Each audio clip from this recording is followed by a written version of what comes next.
주에서 하나님이여 찬양하시면서 예배 드리는 시작 마치겠습니다.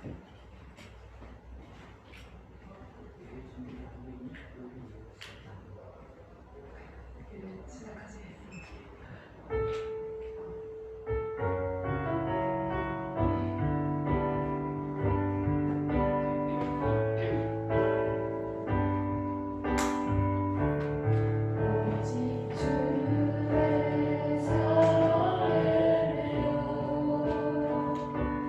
내 영기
내가 참고 내 이름을 위하여 견디고 게으르지 아니한 것을 아노라. 그러나 너를 책망할 것이 있나니 너의 처음 사랑을 버렸느니라.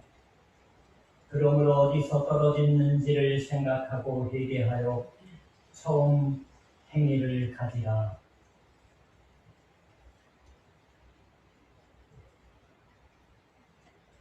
에베소 교회에 사는 자들을 사랑하시고 택하시고 인도하여 주시는 주 예수여, 우리도 또한 당신이 에베소 교회 공동체들에게 말을 걸어주신 말씀을 남의 것이라고는 생각되지 않습니다.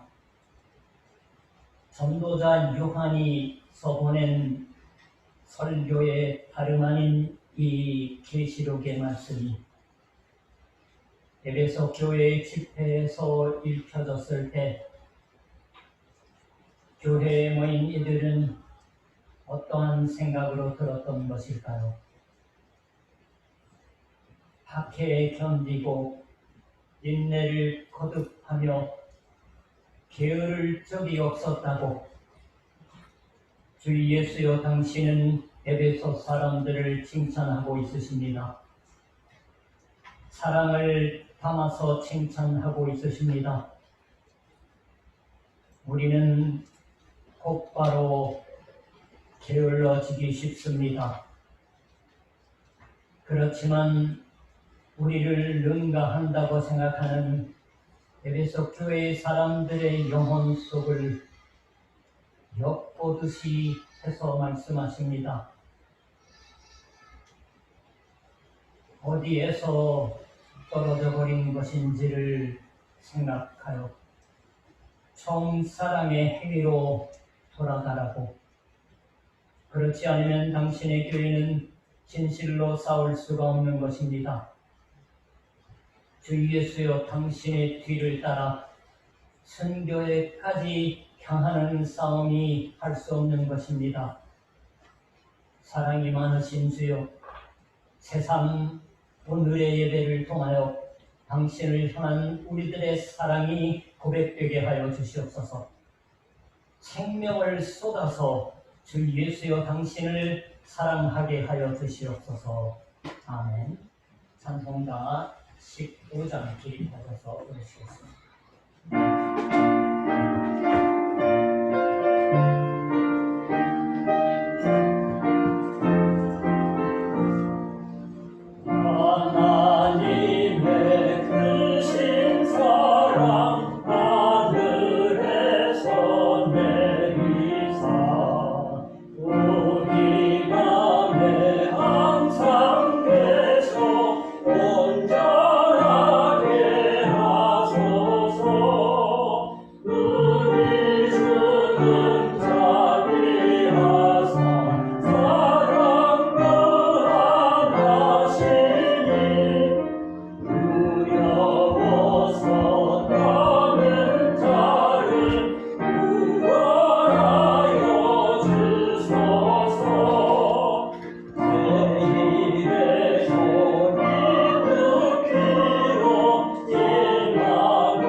39번 시편 95편.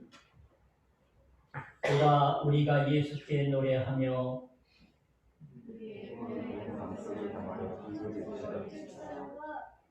우리가 감사함으로 그 앞에 나아가며 여호와는 크신 하나님이시요 땅의 깊은 곳이 그의 손 안에 있으며 바다도 그의 것이라. 그가 만드셨고 오라 우리가 굽혀 경배하며 그는 우리의 하나님이시요 우리는 그가 기르시는 백성이며 그의 손이 돌보시는 양이기 때문이라. 아멘. 사도신경. 전능하사 천지를 만드신 하나님 아버지를 내가 믿사오며 그 외아들 우리 주 예수 그리스도를 믿사오니 이는 성령으로 잉태하사 동정녀 마리아에게 나시고 본디오 빌라도에게 고난을 받으사 십자가에 못 박혀 죽으시고 장사한 지 사흘 만에 죽은 자 가운데서 다시 살아나시며 하늘에 오르사 전능하신 하나님 우편에 앉아 계시다가 저리로서 산 자와 죽은 자를 심판하러 오시리라. 성령을 믿사오며 거룩한 공예와 성도가 서로 교통하는 것과 죄를 사하여 주시는 것과 몸이 다시 사는 것과 영원히 사는 것을 믿사옵나이다. 아멘. 앉으셔서 280회장입니다.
이경무 집사 대표에서 기도해 주시겠습니다.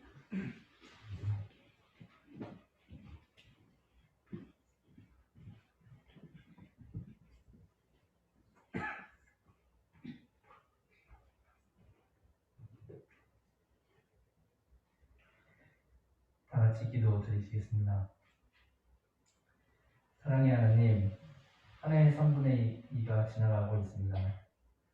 코로나로 인해 힘든 시기에 다들 너무나 건강한 모습으로 이렇게 모여 기도할 수 있으면 너무 감사드립니다. 사도신경처럼 우리가 매주 기도하고 있지만 성도가 서로 교통하는 것이 너무나 어려운 시기임을 틀림없는 것 같습니다. 코로나로 인해 우리가 다 같이 모여 기도하는 이 시간마저도 단축되고 하나님에 대해 찬양과 복음을 전하고 이야기가 쉽지 않습니다. 그러나 시대가 변하여 그에 맞는 우리의 삶의 방식이 생겨난 것도 같습니다. 비록 서로의 얼굴을 보지 못하지만 각종 인터넷 매체를 통해 떨어져 있는 우리에게 서로 조금이라도 복음을 전할 수 있음에 감사드립니다. 교회는 장소가 아니라 우리의 몸이, 우리의 마음이 교회라는 것을 생각하면 꼭 교회에 모여서 기도를 드려야 하는 것만은 아니라는 생각도 들지만 이럴 때일수록 더욱 하나님의 사랑을 믿고 더욱 그 사랑을 전하는 일에 힘써야 할 것입니다. 이 상황을 어떻게 헤쳐나가야 하는지 기도하면서 대답하여 주실 것으로 믿습니다. 사랑의 주님, 지금 우리가 배우고 있는 베드로의 편지처럼 우리가 예수 그리스도를 본 일은 없지만 예수 그리스도께 사랑을 고백합니다. 지금 이 순간 그분의 모습을 보지 못하면서도 그분을 믿고 있고 우리의 마음은 설명할 수 없는 기쁨으로 가득 차 있습니다. 우리의 영혼을 구원을 받았다는 기쁨이 있기 때문입니다. 또한 우리는 진리에 순종하여 우리 자신을 깨끗하게 하였고 진심으로 형제를 사랑할 수 있는 마음을 갖게 되었으니 이제는 온 마음으로 서로 깊이 사랑하게 되었음을 고백합니다. 주님, 각자 여러 사정으로 인해 교회에 나오지 못하고 각자의 삶의 터전에서 기도드리는 성도들이 많습니다. 그들에게 더욱 하나님의 사랑이 전해질 수 있도록 도와주시옵고 서로가 직접 보고 말하기는 쉽지 않지만 혼자가 아니라는 것을 항상 느끼게 해주시며 그분께서 우리를 꼭 안아주시고 계시다는 것을 느끼게 해주시옵소서. 말씀 전해주시는 목사님과 그 가정에 축복해 주시옵고 영육간의 건강을 온전히 지켜주시옵소서. 이 모든 말씀 우리의 모든 것을 주관하시는 주님, 그분의 아들 주 예수 그리스도의 이름으로 기도드리겠습니다. 아멘.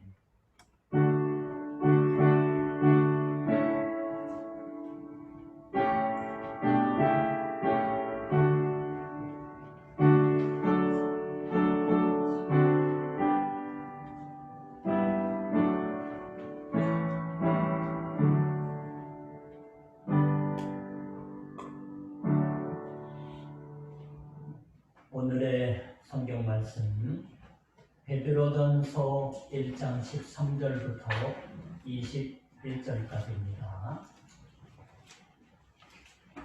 그러므로 너희 마음의 허리를 동이고 근신하여 예수 그리스도께서 나타나실 때에 너희에게 가져다 주실 은혜를 온전히 바랄지어다.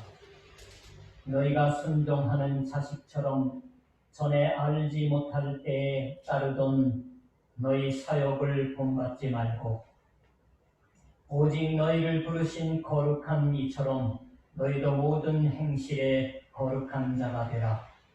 기록되었으되 내가 거룩하니 너희도 거룩할지어다 하셨느니라. 외모로 보시지 않고 각 사람의 행위대로 심판하시는 이를 너희가 아버지라 부른즉 너희가 나그네로 있을 때를 두려움으로 지내라. 너희가 알거니와 너희 조상이 물려준 헛된 행실에서 대속함을 받은 것은 은이나 금같이 없어질 것으로 된 것이 아니요 오직 흠없고 젖먹는 어린 양 같은 그리스도의 보배로운 피로 된 것이니라.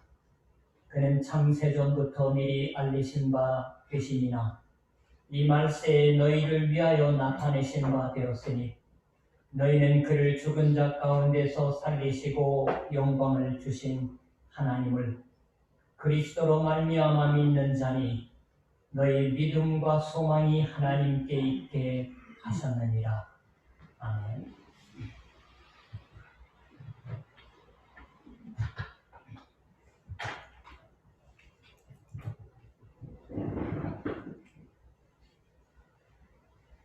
제가 종종 설교에서 소개하는 독일의 루돌프 모렐 목사님, 이 센세이가 쓴 설교에 관한 저서 속에서 설교학에서는 아마 좀 시간이 길었지만 한국에서도 이분 책 말고는 설교학을 공부한 적이 없는 사람도 있을 거예요. 요즘은 뭐 시대가 지났지만 이 설교에 관한 저서 속에서 설교에서 제일 가는 듣는 사람은 누구냐라는 것이 논해지고 있습니다. 대체 설교에서 제일 가는 듣는 사람이란 누구다라고 생각하실까요? 내 설교를 누가 듣지 않아도 잘 들어주는 사람, 게다가 누구보다도 잘 이해해 주는 사람, 그게 누구냐고 하는 것입니다. 설교 원고를 다 쓰면 우선 누군가에게 읽어 들려주고서 감상을 구하기도 합니다. 저는 한 번도 안 해봤지만 센세이는 그 점에 관하여도 언급하는 것입니다. 그러나 본론에 들어가서 쓰는 것은 이러한 것인 것이에요. 우리 설교자는 일요일이 되어도 대체 오늘은 몇 사람 와줄까? 누가 와줄까도 대단히 불확실하다. 그 사람이 와줌에 틀림없다고 생각하고 있어도 쉬어버린다고 하는 것은 곧잘 있다. 설령 그 사람이 주일 예배에 왔다고 해도 이번에는 그 사람이 끝까지 설교를 잘 들어줄지 어떨지 보증은 없다. 그처럼 설교자는 자신의 듣는 사람에 관하여 대단히 불확실한 법이다. 그러나 이 제일 가는 듣는 사람, 최초에 듣는 사람에 관하여는 반드시 거기 있어주며 게다가 마지막까지 주의 깊게 들어준다고 하는 것에 관하여 확신할 수가 있다. 제일 가는 듣는 사람이란 그러한 듣는 사람이다 라고 말합니다.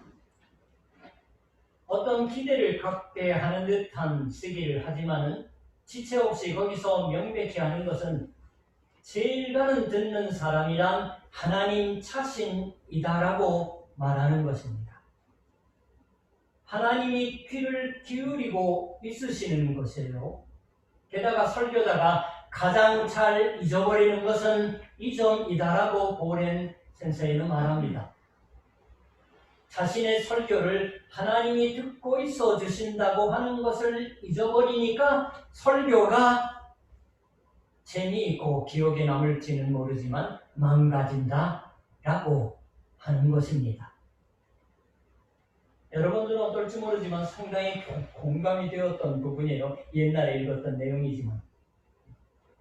예를 들면 오늘도 준비가 잘 되지 않았다고 생각하거나 기타 갖가지 원인이 있어서 설교의 내용에 관하여 확신을 가질 수 없다. 그렇게 하면 더욱더 그 부족한 알맹이를 자신의 웅변으로 보충하려고 하고 자신의 테크닉을 다 구사해서 듣는 사람을 자기 것으로 만들려고 한다. 그렇게 하면 오늘은 뭔가 좋은 얘기를 한 것 같은 기분이 든다. 이것은 극단적인 예인 것 같지만 설교자라는 것은 그러한 죄를 범하기 쉬운 것입니다. 스스로 사람의 마음을 이를테면 그럴듯한 수단을 써서 본인은 그럴듯한 수단이라고 조금 더 여기지 않아요. 은혜로운 말을 구사해서 자신의 것으로 삼아버릴 수가 있을 것 같은 착각을 가지는 법이다라고 이분이 말합니다. 그렇지만 제일 가는 듣는 사람은 설교자의 그럴듯한 수단에 절대 넘어가지 않습니다. 거기서 진리가 말씀되고 있느냐 하는 것에만 지그시 귀를 기울이고 있다. 이 듣는 사람, 하나님을 그렇게 간단히 어물어물 넘길 수는 없다. 그리고 실은 이 지혜가 듣는 사람인 하나님을 존중하는 일이 없으니까 결국은 예배에 모여오고 있는 사람들도 정말로는 존중하고 있지 않은 것이 된다. 이것은 대단히 통렬한 말, 마음에 아프게 그리고 귀에 아픈 말입니다. 하나님이 귀를 기울이고 있어 주시는 것입니다. 이 점을 저는 오늘 여러분과 함께 우선 확인해 두고 싶습니다. 그러면 거기서 지금 우리에게 주어진 말씀으로서 읽은 베드로전서의 말씀 가운데서 이는 그리스도인 전체가 분별해야 할 것이 명확히 쓰여져 있습니다. 17절입니다. 외모로 보시지 않고 각 사람의 행위대로 심판하시는 이를 너희가 아버지라 부른즉 너희가 나그네로 있을 때를 두려움으로 지내라. 이 베드로전서는 그리스도의 교회가 박해를 받기 시작한 무렵의 편지입니다. 시련 중에 있는 사람들에게 어떻게 신앙인으로서 자신의 생활을 깔끔히 형성하면 좋은지를 마음을 담아서 설교하고 있는 편지라고 말할 수 있을 터입니다. 그 생활에 관하여 설교를 시작하는 첫 부분에서 두려움으로라고 말합니다. 이 두려움이란 하나님께 대한 두려움입니다. 단순하게 하나님을 두려워하라고 권면하는 것입니다. 그 하나님께 관하여는 각 사람의 행위대로 심판하시는 이라고 쓰고 있습니다. 이 17절 첫 번에 나오는 외모로 보시지 않고 공동번역 개정판은 일본어 성경과 똑같이 공정하게라고 번역되어 있는 말, 일본어 성경은 공평하게라고 번역하고 있습니다. 흥미롭게도 개역 개정판에 있는 그대로의 의미예요. 얼굴을 보고 구별하지 않는다라는 의미의 말입니다. 관청에 가거나 학교에 가거나 해서 뭔가 부탁을 할 때에 안면을 이용하는 얼굴을 파는 것을 합니다. 아마 일본 사람에 비하면 한국 사람이 몇십 배 많은 것 같아요. 그리고 어떠한 조금 자리에 있으면 자신의 얼굴을 세울 것을 요구합니다. 저도 총간산 때 여러 번 후배 목사들을 타고칠 때 그런 말을 한 적도 있어요. 영화관에 얼굴 패스를 이용해서 물으러 들어가는 사람도 있습니다. 저도 아주 어릴 때 아버지가 고등학교 영어 선생을 잠시 하실 때 단속한다는 명분으로 영화관 앞에까지 가서 저를 쓱 때려보내시고 아버지는 집에 간 적이 여러 번 있었어요. 그러나 하나님 앞에서는 얼굴은 통하지 않습니다. 몇 년 신앙생활을 하고 있지 않던 하나님이 각자의 생활을 명확히 바르게 보시고 얼굴을 보고 구별하지 않으시는, 즉 공정하게 판단하시는 분이라고 베드로가 말합니다. 이러한 공정한 하나님을 허투루 보지 않는다고 하는 것이 중요할 터입니다. 거기서 하나님을 허투루 보면 마치 제일 가는 듣는 사람을 무시하는 것에서부터 설교자가 죄를 범해버리는 것과 마찬가지로 그리스도인 전부가 잘못을 범해버리는 것입니다.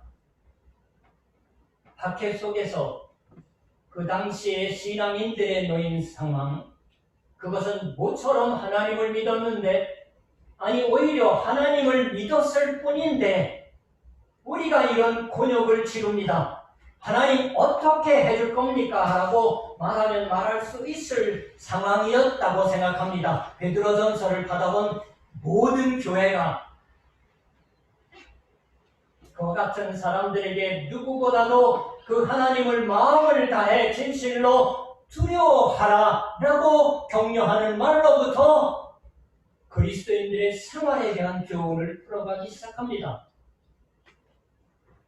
하나님을 두려워하는 것은 아직 교회에도 오지 않은 나쁜 짓만 하고 있는 무리들인 것이지 우리는 하나님을 두려워할 필요가 없다고 하는 것이 아니라 우리 그리스도인이야말로 하나님을 진심으로 두려워해야 한다라고. 다시 말하면 하나님을 먼저 두려워하는 마음에서야말로 박해에도 견디어서 사는 강인한 생활도 생겨나기도 하며 진실한 소망의 찬 생활도 생겨나는 법이다라고 베드로가 말합니다. 우리는 믿음으로 말미암아 의롭다 하심을 얻는다. 의롭게 된다. 곳곳에 따라서는 조금씩 번역이 달라요. 일본어 성경은 미도사해요. 의롭다 하심을 얻는다 또는 의롭게 된다고 하는 것을 우리는 소중히 합니다. 믿음으로 말미암아. 한국에서는 그걸 이신칭이라고 부른다고 해요. 일본어로는 의인입니다. 의로 인정받는 것. 의롭다 하심을 얻는다는 것이 우리의 구원의 내용입니다. 구원받는다는 의롭다 하심을 얻는 것, 의인, 의로운 사람이라고 인정받는 것입니다. 그 때문에는 믿음이 있기조차 하면 되는 것입니다. 어째서 성경은 구원받는다고 하는 것을 의라는 말로 설명하는 것일까요? 의로움이라는 것을 늘 관철하려고 하는 것은 왜 그럴까요? 의의 마음이란 하나님께 대한 두려움입니다. 바른 관계의 마음이란 두려움을 버리는 것이 아니라 오히려 구원받고서 비로소 하나님을 두려워하는 것을 진실로 아는 것을 의미합니다. 우리가 의로운 인간이 된다고 하는 것은 의로우신 참 하나님을 진실로 두려워한다고 하는 것인 것입니다. 두려워할 것은 인간이 아닌 것이에요. 쉽지 않아요. 목사도, 교회 장로로 있으면서, 권사로 있으면서, 집사로 있으면서, 교회원들과의 생활 속에서 대체 하나님을 허투루 보는 일 없이 오히려 하나님께 대한 두려운 마음으로 산다고 하는 것은 어떠한 생활 방식인 것인가? 이것이 베드로전서의 일관된 주제입니다. 여기서도 그 점이 중요한 주제로 되고 있습니다. 그건 뭘 의미하는 것일까요? 주어져 있는 시간에 허락되는 한 얼마인가의 것을 배워보고 싶습니다.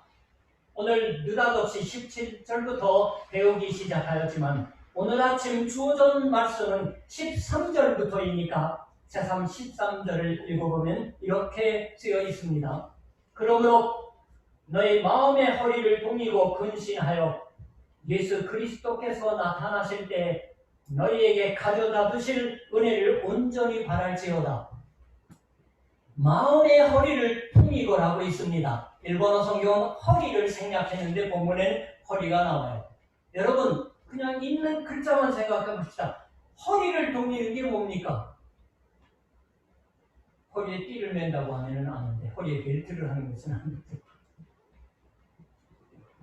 세번역 성경은 그래서 의역을 해서 마음을 단단히 먹고 번역을 바꾸고 있습니다. 마음의 허리를 통이고라고를 빼고 마음을 단단히 먹고.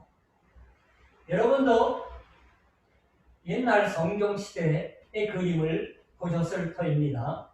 이 무렵의 사람은 옷자락이 긴 옷을 입고 있었습니다.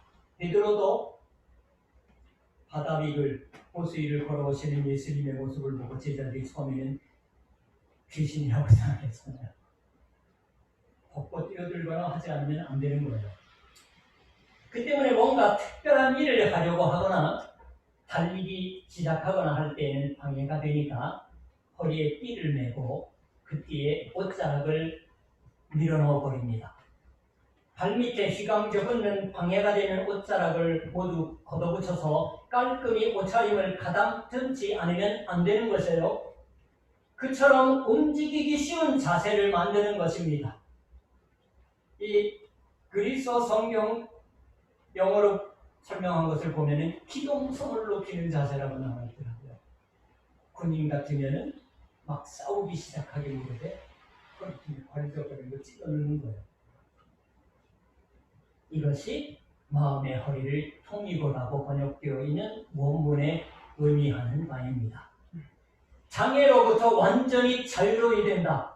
마음의 허리를 통이고, 즉 움직이기 쉬운 자세가 되어 어떻게 하는 것이냐? 그 다음에 쓰여 있는 말은 근신하여, 세번역은 정신을 차려서라고 말합니다. 근데 원래 의미의 말은 술에 취하지 않으며라는 뜻이에요. 원래는 취한 상태의 반대, 즉 술 마시지 않으며 라는 의미의 말을 우리들의 성경은 근신하여 또는 정신을 차려서라고 번역을 합니다. 그런데 이것은 제가 이번에 새삼 배운 것인데요. 독일어로 한국어 술 마시지 않은, 일본어로는 시라프, 의미에 대응하는 말은 그 어원을 물어가면 재미있게도 수도사에 밤에하는 기도라는 의미의 말이었습니다. 이것이 마침내 술 취하지 말라고 주의할 때 취하지 말고 수도사가 밤에 기도하고 있는 것처럼 하라고 하는 의미로 쓰여지게 되었다고 하는 설명입니다. 밤이 되면 모두 술을 마십니다. 기분 좋은 취기에 젖습니다. 취해서 무엇을 하는가요? 그날 하루의 수고를 얼마간이라고 또 잊으려고 합니다. 시름을 놓으려고 합니다. 현실은 엄하지만 그 엄한 현실에서부터 잠시 떠나서 느긋한 기분이 되고 싶은 것은 아무도 나무랄 수 없을 거예요. 또 하나 밤이 되면 하는 일이 있습니다. 그것은 잠자는 일이에요. 오래간만에 에어컨 키지 않고 지난밤에 잤습니다. 24시간 에어컨 바람을 쐬니까 감기 걸릴 것 같아서 정신이 없더라고요. 잠들어서 꿈을 꿉니다. 저는 너무 이기적인 성격인지 꿈에서 남을 본 적이 평생에 한두 번밖에 없어요. 제것 뱉기 꿈이 안 나타나요. 꿈을 꾸면 현실과 환상의 사이의 경계가 없어져 버려서 현실에는 불가능한 일이 꿈에서는 가능하게 됩니다. 현실과 환상 사이의 구별이 없어지는 세계에 살 수가 있습니다. 술에 취하든 몽환 속에 살든 취하고 또 꿈을 꿉니다. 그냥 I have a dream은 아니에요. 내게 꿈이 있다고 하는 것과는 다릅니다. 즉 이룰 수 없는 이상을 꿈다라고 하는 정도로 받아들여 주세요. 이건 현실에서부터 도피하는 것일지도 몰라요. 진실한 이 세상의 모습, 자기 자신의 모습을 보려고 하지 않는 것이기도 합니다. 그 때문에 우리는 꿈을 꾸고 싶어하고 혹은 술에 취하고 싶어지는 것인지도 몰라요. 그러나 그때 특히 옛날에 엄한 수도원의 규칙에 따르면 수도사들은 종종 밤을 새워 기도했습니다. 여러분 수도원이 한창 때 수도사들의 평균 수명이 몇 살이었는지 들어보신 적이 있어요? 30 중반도 안 됩니다. 예로부터 기도의 규칙에 따르면 수도사들의 전날 밤의 마지막 기도와 그 다음 날의 첫 번째 기도 사이에 4시간밖에 없다고 해요. 4시간만 자고서 계속 기도하는 것입니다. 사람들이 취하거나 꿈꾸거나 하고 있는 사이에 수도사들은 현실을 응시하고 그 현실의 구원을 위해서 술 마시지 않고 기도를 계속 했던 것을 오늘의 성경은 근신하여 정신 차려서라고 말씀합니다.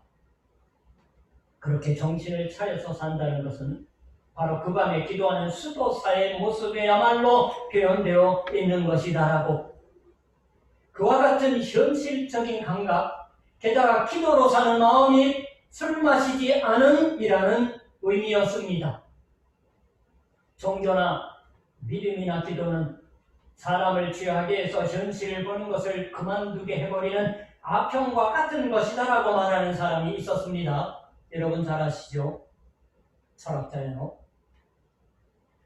그러나 성경의 이해는 거꾸로예요. 그 철학자는 성경을 거의 안 읽었던 사람인 것 같아요. 엄청나게 유명한 사람인데. 거기에 따라서 현실의 인간의 사는 모습을 보는 사람들은 그렇게는 생각하지 않았던 것입니다. 이 세상의 현실에 맞서서 살아갈 수 있도록 언제나 옷차림을 가다듬어 필요가 있으면 곧바로 내 길을 대비를 하고 있다라고, 게다가 현실을 명확히 응시하고 있다. 이것이 술 취하지 않으며 즉 근신하여 정신을 차려서라는 일인 것입니다. 자기 자신의 진정한 참모습을 계속 보는 것을 의미하는 말이었습니다. 게다가 여기서 또 하나 중요한 것이 있습니다. 인간의 현실을 도취하는 일 없이 본다고 하면 우리는 대개의 경우 비관합니다. 일본의 지금의 나라의 모습, 한국의 지금의 나라의 모습을, 미국의 지금의 나라의 모습을 똑바로 보고는 있을 수 없다고 많은 사람들이 생각함에 틀림없습니다. 누구를 찍냐가 아니에요. 비관의 맨 밑바닥에 있는 것 같은 기분이 듭니다. 어떻게 될 것인가 하고 생각합니다. 그러나 그 현실을 다만 성실하게 눈여겨보지 않으면 안 된다고 하면 비관 속에 빠질 뿐인 것일까요? 그렇지 않은 것입니다. 주 예수께서 나타날 때 주어질 은혜를 조금도 의심하지 않으며 바랄지어다라고 베드로전서는 말을 겁니다. 술 마시지 않으며 보는 것은 다만 이 세상의 현실뿐만이 아니라 이 세상의 현실을 은혜로 축복해 주시기 위해서 예수 그리스도께서 반드시 와주실 현실을 본다고 하는 것이기도 합니다. 아니, 예수 그리스도는 이미 한 번 와 주셨습니다. 죽고 다시 살아나 주셨던 것입니다. 이 12절까지 이미 베드로가 말씀한 대로일 것이에요. 그 하나님의 축복의 현실을 본다. 그걸 꿰뚫어 본다. 그 때문에는 취할 필요가 없다라고. 이것이 하나님의 축복의 현실인 것입니다. 술 마시지 않은 사람이야말로 이 현실을 볼 수가 있다라고. 이 하나님의 은혜의 사실이라는 것을 신뢰로 바라다 볼 수가 없게 될 때 우리는 도리어 비현실적이 되는 것이 아닐까요? 17절에 이렇게 쓰여 있었습니다. 외모로 보시지 않고 각 사람의 행위대로 심판하시는 이를 너희가 아버지라 부른즉, 우리의 행위, 우리가 한 것에 하나하나, 우리가 한 말 하나하나를 대단히 솔직하게 하나님이 그대로 받으신다. 그리고 그것을 심판하신다라고. 그와 같은 하나님이 우리의 아버지이신 하나님이다라고 말합니다. 아버지 된 하나님으로서 우리를 심판하고 있어 주신다고 하는 말이 됩니다. 어떤 사람이 이 부분에 주석을 해서 이렇게 말했습니다.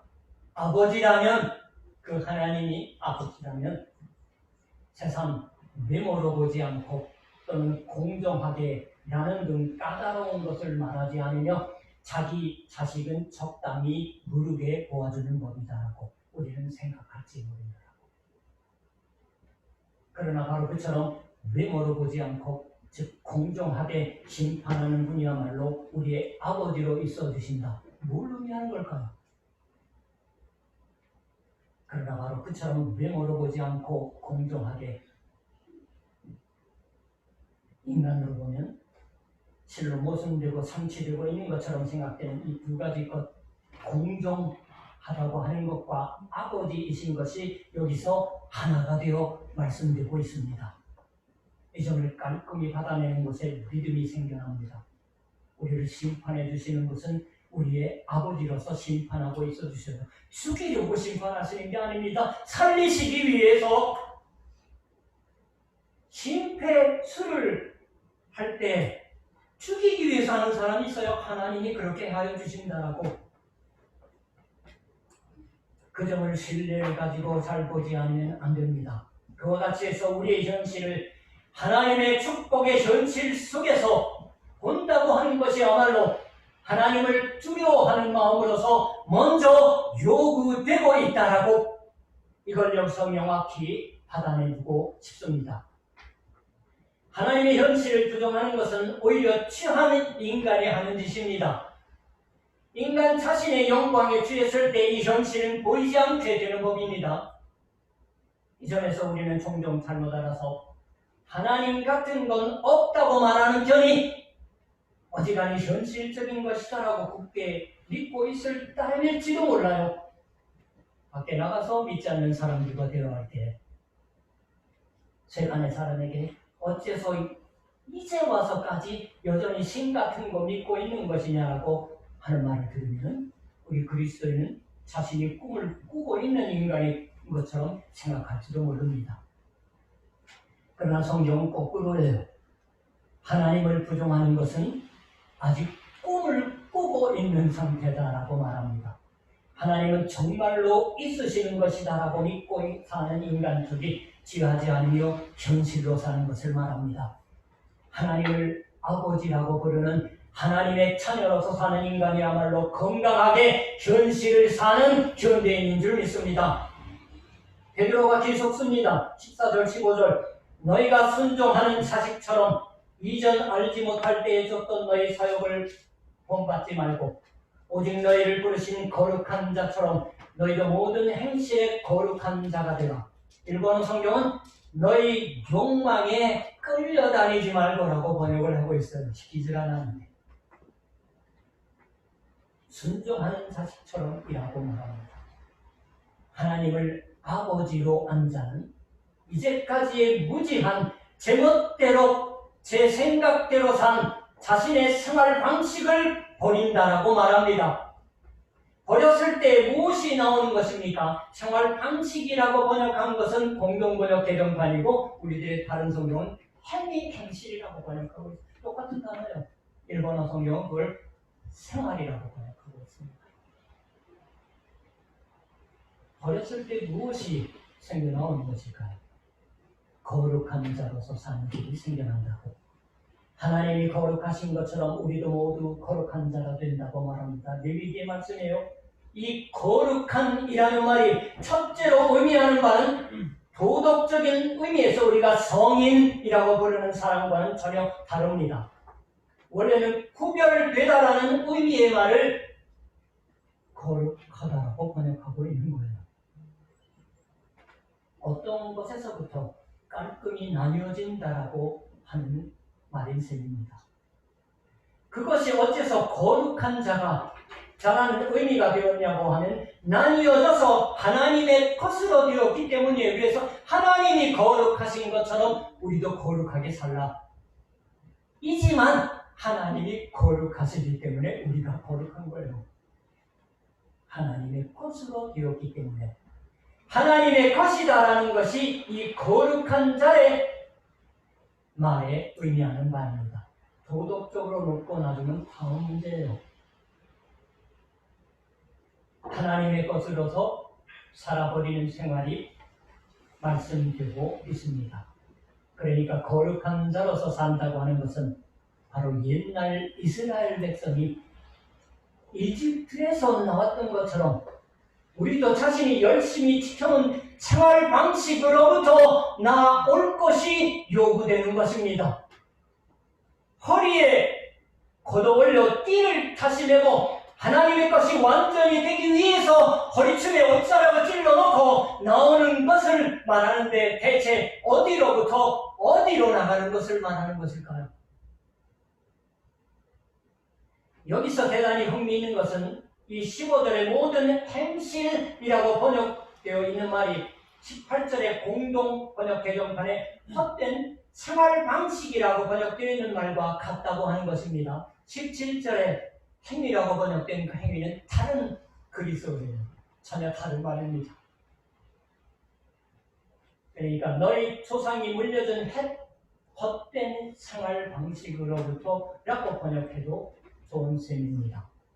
온갖 행위, 온갖 생활 방식이 바뀐다. 하나하나의 행동거지가 바뀐다.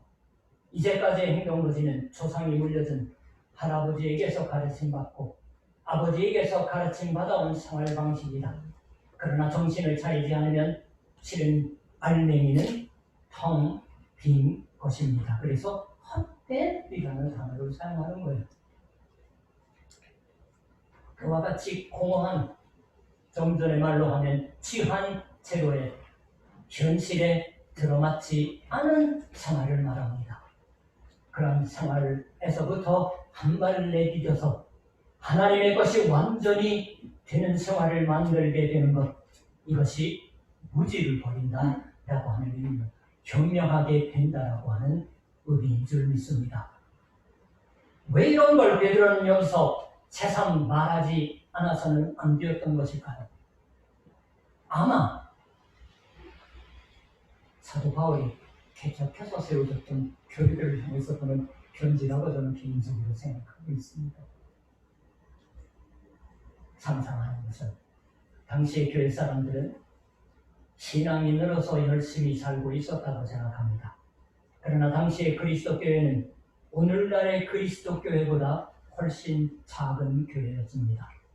막 생겨난 신흥 종교 같은 것이어서 그 안에서 살려고 해도 끊임없이 용기를 잃고 희망을 잃고, 게다가 이미 막 빠져나왔을 터인 헛된 생활 방식을 여전히 질질 끌고 걷고 있던 듯한 바가 있었던 것이라고 생각합니다.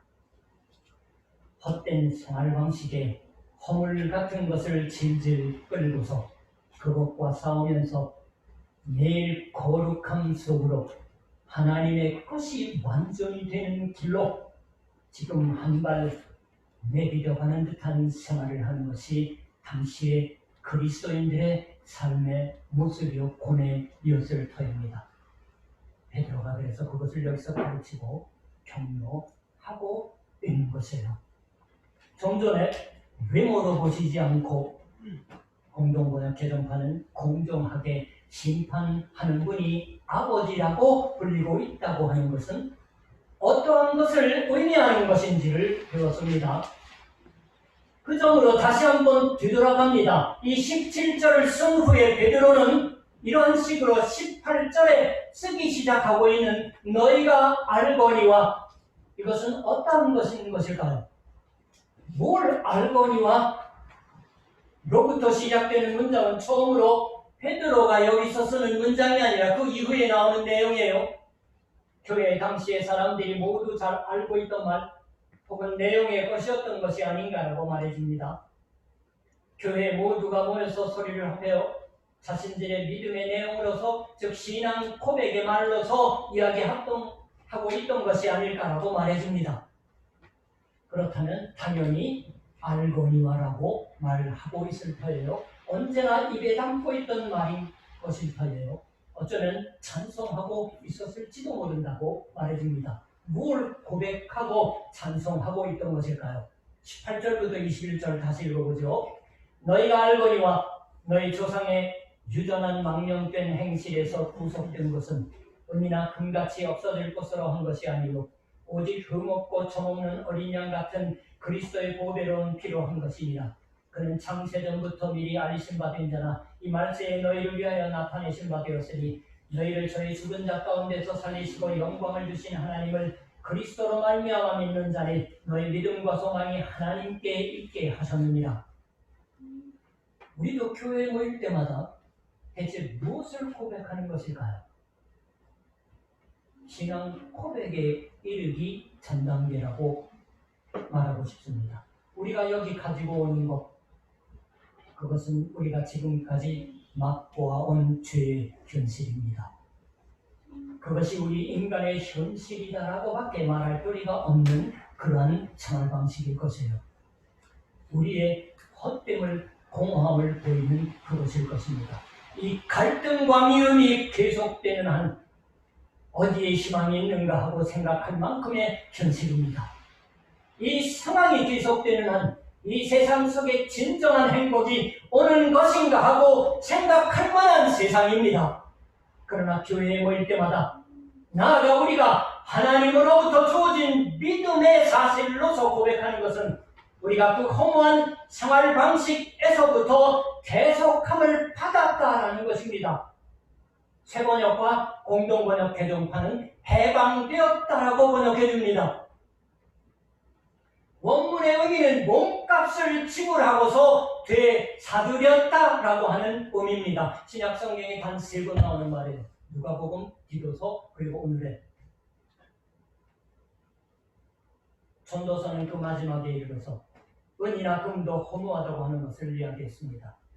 그러나 여기서는 그런 은이나 금에 의해서가 아니라 우리가 그리스도의 피로 말미암아 그 헛된 생활 방식에서 해방되기 위해서 몸값으로 그리스도의 피가 지불되었다고 하는 것이에요.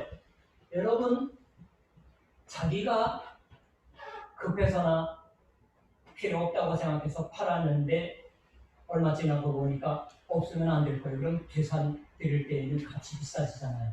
근데 여기 성경이 말하는 팔린 것은 그리스도가 판 게 아니에요. 우리가 판 겁니다. 사망의 몸값으로 준 거를. 그걸 그리스도가 피를 흘리심으로 인해서 그 몸값을 되사셨다는 거예요. 지불하기 위해서 피가 흘려졌다라고 말합니다. 우리가 마음의 허리를 동이지 않으면 안 되는 것은 그리스도한테서 끌어내어 받을 때 헛된 생활 방식으로부터 끌어내어 받을 때 우리가 여전히 질질 끌고 있는 것이 그 장애가 되어서는 안 되기 때문입니다. 그리스도로 인해 정말로 끌어내어 받고 이 끌어내 받기 위해서 우리는 자신의 옷자락을 허리에 동인 띠에 걷어 올려 질러 넣는 줄 압니다. 몇 달째 성찬에 참여하지 못하고 있지만 가급적이면 9월 첫 주일 성찬에는 참여하려고 당에서 회의하고 있습니다. 이 성찬에 참여할 때 우리의 말을 넘어서 이 주 예수 그리스도가 마련해 주신 식탁이 이 베드로의 말을 증거하는 거예요. 빵과 피, 포도주가 금이든지 은으로 헛된 생활 방식에 이를 수는 없습니다. 우리는 헛된 생활 방식에 이르기 위해서 많은 재산을 모을 기분이 되어 있을지도 모르지만 그러나 진정한 공허함에 이기는 길은 열리지 않습니다. 우리 자신의 죄가 만들어내어버리고 있는 헛된 생활 방식에 이기는 길은 예수 그리스도의 피입니다. 실로 귀중한 금이나 은으로 될 수가 없었던 피입니다. 우리의 공허함의 죄라고 하는 것은 텅 비었으니까 헛된이라고 나와 있으니까 무게가 없는 듯하지만 하나님 앞에 있어서는 실로 무거운 것이에요.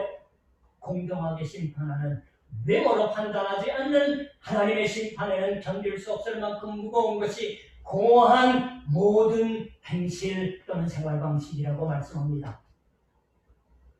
그러나 그 우리의 죄를 그 죄의 현실을 덮기 위해서 그리스도의 피가 흘려졌다라고 하는 것을 최초에 베드로가 말씀함으로 인해 그리스도의 은혜가 그 은혜의 승리가 이미 보였다라고 하는 것을 새삼 떠올리게 만듭니다. 그 그리스도의 은혜의 승리가 보이지 않으면 우리는 그냥 죽을 수밖에, 사망의 몸값으로 넘겨진 채로일 수밖에 없는 거예요.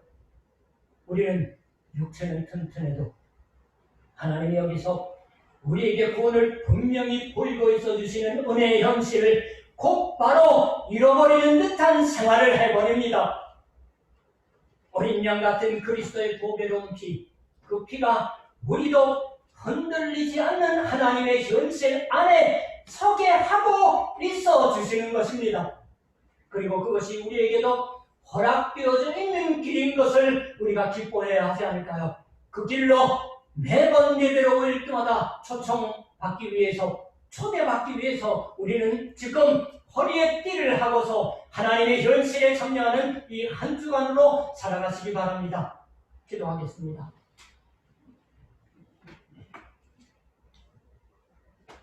주 예수 그리스도의 아버지 되신 하나님, 지금 믿음을 하나로 하고 우리의 회개와 참회를 하나로 하여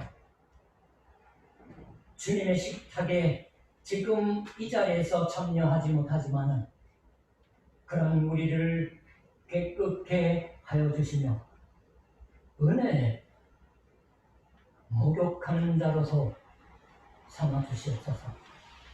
또 여기에 아직 믿음을 말로 표현하지 않았기 때문에 그러한 식탁에 참여할 수 없는 자가 있다면 하나님 그러한 이에게도 당신의 은혜의 현실에 대한 눈을 열게 하여 주심으로 그 현실 속으로 한 발을 디뎌미는 결의를 하게 하여 주시옵소서. 당신의 은혜의 현실에 눈뜨는 이 한 주간으로 삼아주심으로 말미암아 그만 술에 취하고 꿈에 취해버리는 때가 있을지라도 하나님 오늘의 베드로의 말씀처럼 아무쪼록 우리의 그런 현실의 생활의 모습을 그 공허함 속으로부터 대속해 주시옵소서. 아니 이미 대속해 주시고 있는 당신의 은혜의 사실에 눈뜨게 하여 주시옵소서. 감사드리며 우리 주 예수 그리스도 이름으로 기도드립니다. 아멘. 찬송가 250장입니다.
준비하신 어머니 부르시는 시간입니다.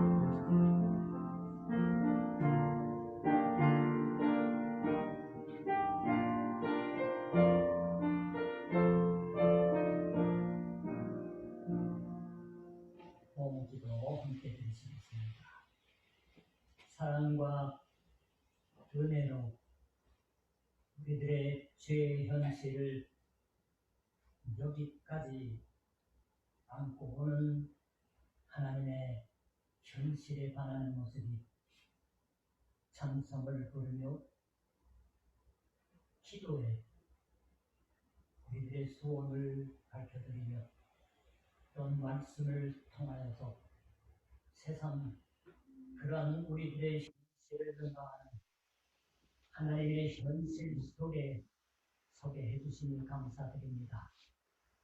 하나님 더욱더 한 사람이라도 많은 세상 사람들을 향한 하나님의 현실을 살게 하시는 우리들의 모습이 세상의 빛과 소금이 되게 하여 주시옵소서.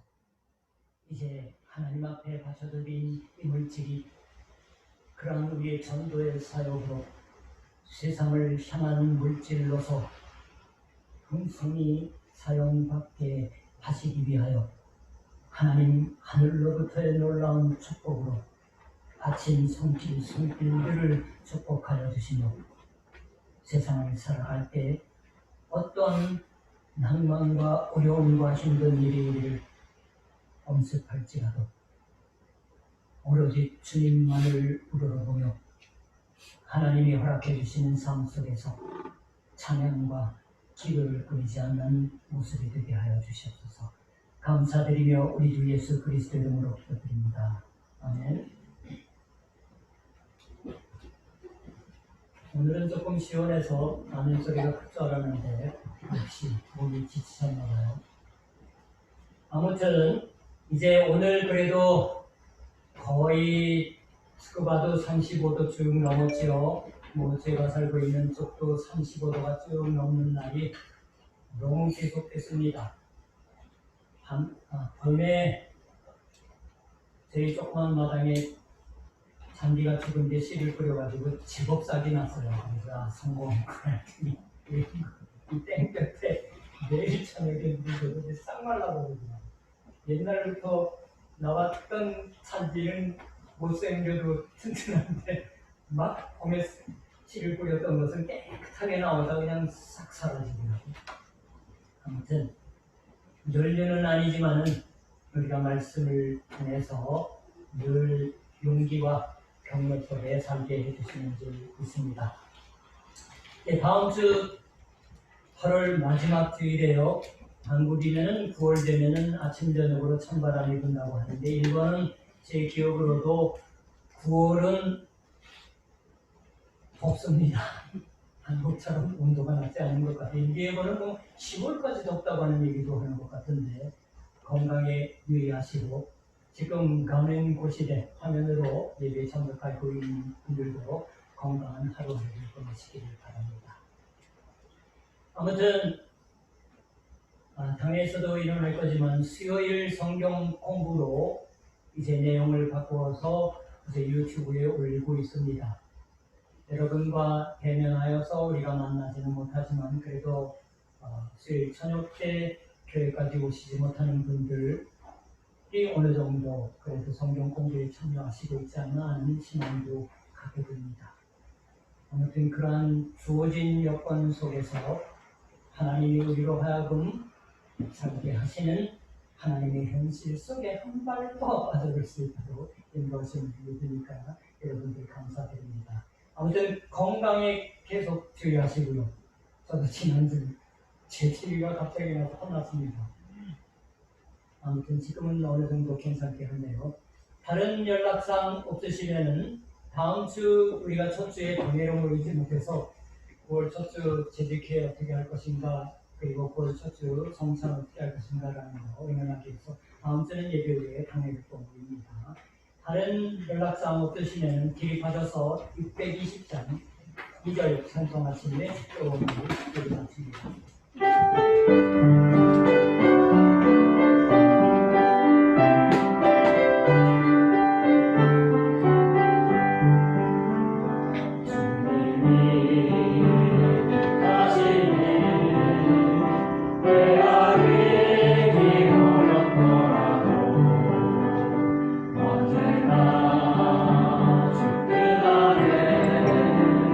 내가 예수를 하노라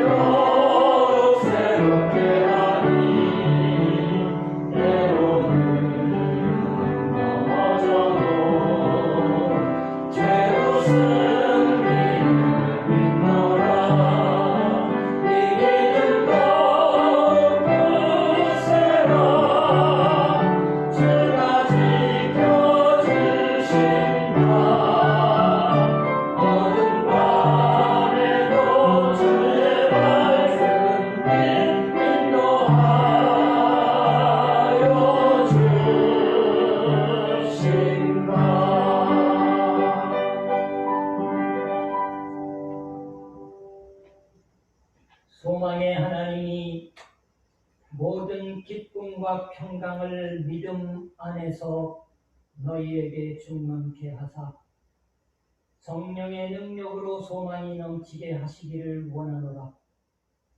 기고노 미나모토 데 아る神が信仰によって得られるあらゆる喜びと平和とであなた方を満たし、聖霊の力によって希望に満ち溢れさせてくださるように、주 예수 그리스도의 은혜와 하나님의 사랑과 성령의 교통하심이 너희 무리와 함께 있을지어다. 아멘.